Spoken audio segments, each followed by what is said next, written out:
অজুতে common 7টি ভুল আছে। অনেকের অজুর মধ্যেই এই 7টি ভুল হয়।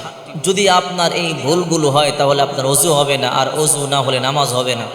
রাসূল করিম সাল্লাল্লাহু আলাইহি ওয়াসাল্লাম বলেছেন, আল ওযু মিফতাহুস সালাহ, আর আস-সালাতু মিফতাহুল জান্নাহ। অজু হইল নামাজের চাবি, নামাজ হইল বেহেশতের চাবি।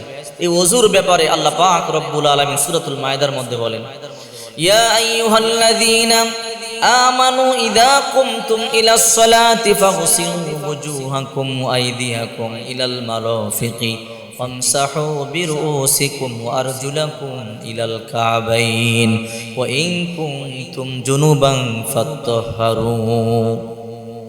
সূরাতুল মায়েদা 6 নম্বর পারা 5 নম্বর পৃষ্ঠার 1 নম্বর লাইন আল্লাহ পাক রব্বুল আলামিন বলেন, হে ঈমানদারেরা, তোমরা যখন সালাতের জন্য দাঁড়াবে, নামাজ আদায়ের জন্য যখন প্রস্তুতি গ্রহণ করবে, তখন তোমরা ওযু করবে। ফাগসিলু ওয়ুজুহাকুম, মুখমণ্ডল ধৌত করবে। ওয়া আইদিয়াকুম ইলাল মারাফিকি, দুই হাত কনুই পর্যন্ত ধৌত করবে। ওয়ামসাহু বিরুসিকুম, তোমাদের মাথা মাসে করবে। ওয়া আরজুলাকুম ইলাল কাবাইন, তোমাদের পা টাকনু পর্যন্ত ভালোভাবে ধৌত করবে। এই 4টা অঙ্গ ফরজ। সমস্ত মুখ ধৌত করা, মাথা 4 ভাগের 1 ভাগ মাসে করা, 2 হাত কনুই পর্যন্ত ভালো করে ধৌত করা, 2 পায়ে টাকনু পর্যন্ত ভালো করে ধৌত করা। এই 4টা অঙ্গ ধৌত করা অবশ্যই ফরজ। এর মধ্যে যদি বিন্দু পরিমাণ আপনার ভুল হয়, একটু জায়গা শুষ্ক থাকে, আপনার ওযু হবে না, নামাজ হবে না। ওযুর মধ্যে 7টা কমন ভুল হলো, 1 নাম্বার বিসমিল্লাহ না পড়া। অনেকে বিসমিল্লাহ না পড়ে ওযু শুরু করে দেয়। অনেক আলেমের মতে ওযুর শুরুতে বিসমিল্লাহ বলা ফরজ, যদিও ইমাম আবু হানিফার মতে সুন্নাত। অনেক ইমাম বলে ওযুর শুরুতে বিসমিল্লাহ না বলে ওযুই হবে না, কিন্তু ইমাম আবু হানিফা রাহিমাহুল্লাহ ওনার মতে ওযুর শুরুতে বিসমিল্লাহ পাঠ করতে হবে। অনেকে বিসমিল্লাহ ছাড়া ওযু শুরু করে দেয়। এই কাজ কখনোই করবেন না। এই ভুল যদি আপনি করেন তাহলে আপনার ওযু অসম্পূর্ণ থেকে গেল। 1 নাম্বার ভুল, ওযুর শুরুতে বিসমিল্লাহ না বলা। অবশ্যই ওযুর শুরুতে বিসমিল্লাহ বলবেন। বিশ্বনবী মুহাম্মদুর রাসূলুল্লাহ সাল্লাল্লাহু আলাইহি ওয়াসাল্লাম বলেন, আবু হুরায়রা, তুমি যখন ওযুর শুরুতে বিসমিল্লাহ বলবে, যতক্ষণ পর্যন্ত ওযু শেষ না হবে ততক্ষণ পর্যন্ত তোমার আমলনামায় নেকি লিখতেই থাকবে। এই জন্য ওযুর শুরুতে বিসমিল্লাহ না বলা এটা একটা কমন ভুল। 2 নাম্বার, মেসওয়াক না করা। ওযুর শুরুতে মিসওয়াক করা সুন্নাত। বিশ্বনবী মুহাম্মদুর রাসূলুল্লাহ সাল্লাল্লাহু আলাইহি ওয়াসাল্লাম ওযুর শুরুতে মিসওয়াক করতেন। সৌদি আরব যখন আমরা উমরা করবার জন্য, হজ করবার জন্য যাই, আমরা দেখি আরবিয়ানরা যখন নামাজের মধ্যে দাঁড়ায়, নামাজে দাঁড়ানো অবস্থায় মিসওয়াক করে নাই। এত তারা মিসওয়াককে ভালোবাসে। মিসওয়াক একটা সুন্নাত। রাসূল করিম সাল্লাল্লাহু আলাইহি ওয়াসাল্লাম বলেন, আমার ভয় হয় না জানি আমার উম্মতের উপরে ফরজ হয়ে যায়, নতুবা আমি এই মিসওয়াক করা বাধ্যতামূলক করতাম। ফরজ হয়ে যাওয়ার আশঙ্কা না থাকলে আমি এই আইন জারি করে দিই। এই জন্য 2 নাম্বার হলো ওযুর শুরুতে মিসওয়াক করতে হবে। মিসওয়াক না করা এটা একটা কমন ভুল। নারী এবং পুরুষ উভয় অবশ্যই ওযুর শুরুতে অবশ্যই মিসওয়াক করবেন। এটা বিশ্বনবী মুহাম্মদ সাল্লাল্লাহু আলাইহি ওয়াসাল্লামের সুন্নাত।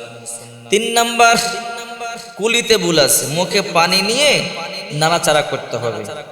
মুখে পানি নিয়ে আমরা মুহূর্তের মধ্যে পানি ফেলে দেই না, মুখে পানি নিয়ে এরকম নাড়াচাড়া করা এটা হলো সুন্নাত। রাসূল করিম সাল্লাল্লাহু আলাইহি ওয়াসাল্লাম বলেছেন, তোমরা মুখের মধ্যে পানি নিয়ে নাড়াচাড়া করবে। আর আমরা মুখের মধ্যে পানি নিয়ে পানি ফেলে দিই, আমাদের ওযু অসম্পূর্ণ থেকে যায়। মুখের মধ্যে পানি নিয়ে ভালো করে এরকম করে নাড়াচাড়া করতে হবে। পানি দিয়ে নাড়াচাড়া করে এরপরে পানি ফেলাতে হবে। এটাই হলো রাসূল করিম সাল্লাল্লাহু আলাইহি সাল্লামের সুন্নাত। 4 নাম্বার, নাকে পানি দিতে হবে। নাকে পানি দিয়ে পানি টানতে হবে। হাদিসে ইস্তেনশাক বলা হয়। আমরা নাকের মধ্যে পানি দিয়ে, আঙ্গুল দিয়ে পানি দিয়ে নাক ভিজাই, এতে হবে না। হাতের তালুতে পানি নিয়ে একটু পানি টান দিতে হবে। এত জোরে নয় যেন মস্তকের মধ্যে আবার চলে না যায়। হালকা করে একটু টান দিবেন যেন একটু নাকের ভিতরে যায়। এটা হলো রাসূল করিম সাল্লাল্লাহু আলাইহি ওয়াসাল্লামের সুন্নাত। ইস্তেনশাক বলা হয় হাদিসের ভাষায়। হাতের তালুতে পানি নিয়ে নাকে পানি হালকা করে টান দিবেন। আর আমরা তো আঙ্গুল দিয়ে শুধু নাক ভিজাইয়া দেই, এতে ওযু হবে না, ওযু অসম্পূর্ণ থেকে যাবে। 5 নাম্বার, নাক ঝাড়া। নাক ঝাড়তে হবে 3 বার। বিশ্বনবী মুহাম্মদ সাল্লাল্লাহু আলাইহি ওয়াসাল্লাম বলেন, তোমরা যখন ওযু করবে ভালো করে নাক ঝেড়ে নেবে। আবার নবী বলেন, যখন তোমরা রাতে ঘুমাও, ঘুম থেকে জেগে যখন ঘুম থেকে রাত্রে তোমরা জাগবে ভোরে, তখন তোমরা ভালো করে নাকটা ঝেড়ে নাও। কেন ইয়া রাসূলুল্লাহ? বলে নাকের মধ্যে শয়তান প্রবেশ করে। 6 নাম্বার, আঙ্গুল খিলাল না করা। এটা একটা কমন ভুল। আমরা আঙ্গুল খিলাল করি না, এক আঙ্গুল আরেক আঙ্গুলের ভিতরে দিয়ে খেলাল করতে হবে। বিশ্বনবী মুহাম্মদ সাল্লাল্লাহু আলাইহি সাল্লাম শিখিয়ে দিয়েছেন এরকম এক আঙ্গুল আরেক আঙ্গুল ভিতরে দিয়ে খেলাল করতে হবে। এটা একটা কমন ভুল। 7 নাম্বার, পায়ের আঙ্গুলগুলো হাতের কনিষ্ঠ আঙ্গুলি দিয়া পায়ের আঙ্গুলগুলো খেলাল করতে হবে। আমরা অনেকেই খেলাল করি না, কোন রকম পানি ঢেলে ওযু করে চলে আসে। ও ভাই, ইসলাম এত সহজ নয়, ইবাদত এত সহজ নয়, আর জান্নাত এত সহজ নয়। যেই সর্বছোট জান্নাত আপনাকে দিবে, ওই জান্নাতটা ওই দুনিয়া 10 দুনিয়ার সমান হবে। যেই জান্নাতটা সবচেয়ে ছোট হবে, ওই জান্নাতটাও এই দুনিয়ার 10 দুনিয়ার সমান। এমন একটা জান্নাত আল্লাহ পাক রব্বুল আলামিন আপনাকে এমনি দিয়ে দিবে। ওই জান্নাতের মধ্যে কোনো কিছুর অভাব নাই।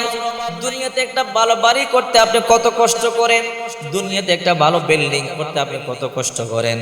একটা বাড়ি করতে গিয়ে আপনার কত কষ্ট হয়, একটা বিল্ডিং করতে আপনার কত কষ্ট হয়।